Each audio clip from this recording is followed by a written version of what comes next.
how to connect Bluehost domain to Shopify.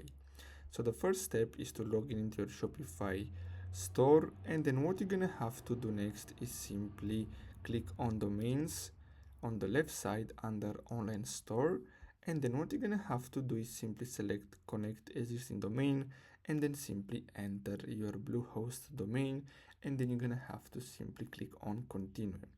Now what you're gonna have to do next is simply make sure to verify the, the domain. So you're gonna have to enter those, so I'm gonna show you in a second.